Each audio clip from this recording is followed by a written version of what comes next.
মন্ত্রী,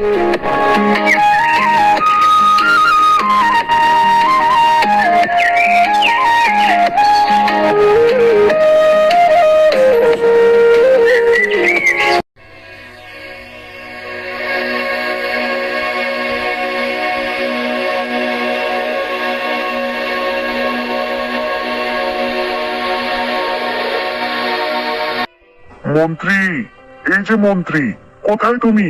এই হতছাড়া কাজের সময় চিপে বসে থাকে।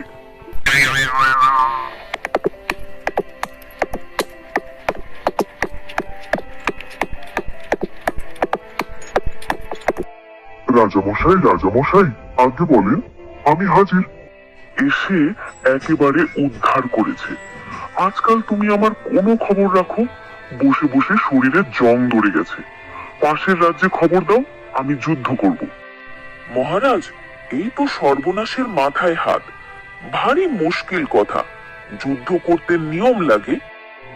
আজকের রাজসভায় আমি বলতে চাই, পাশের রাজ্যে আমি আক্রমণ করতে চাই, কারণ বসে বসে শরীরে জং ধরে গেছে তাই।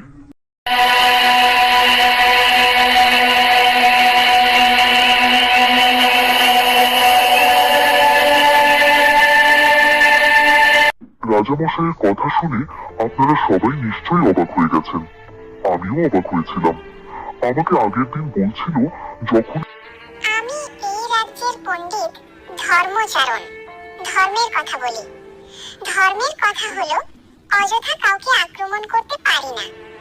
আমার উদ্দেশ্য হলো রাজামশাইয়ের মন খারাপের কারণ খুঁজে বের। আমি বলি কি, রাজামশাইকে তৃপ্তে অথবা শিকারে গেলে রাজামশাইয়ের মন ঠিক হয়ে যাবে। অনেক দিন আমরা কেউ বাহিরে যাওয়া হয়নি, এতে করে আমরা সবাই নাড়া দিতে পারবো।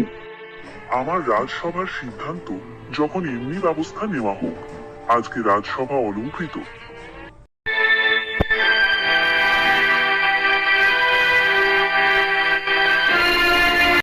রাজসভা শেষ করে পরের দিন সকালে শিকারের জন্য হাতিয়ার, যন্ত্রপাতি এবং সৈন্য সামন্ত ঘোড়া নিয়ে রওনা দিলেন।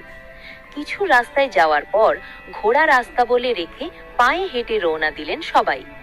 গহীন অরণ্য, বন এবং পাহাড়ের বেলাভূমির জলধারায় গিয়ে রাজামশাই একটা হরিণ শিকার করলেন। তারা অনেক আনন্দ করার পর রাজবাড়ির উদ্দেশ্যে রওনা দিলেন বিকালের সময়।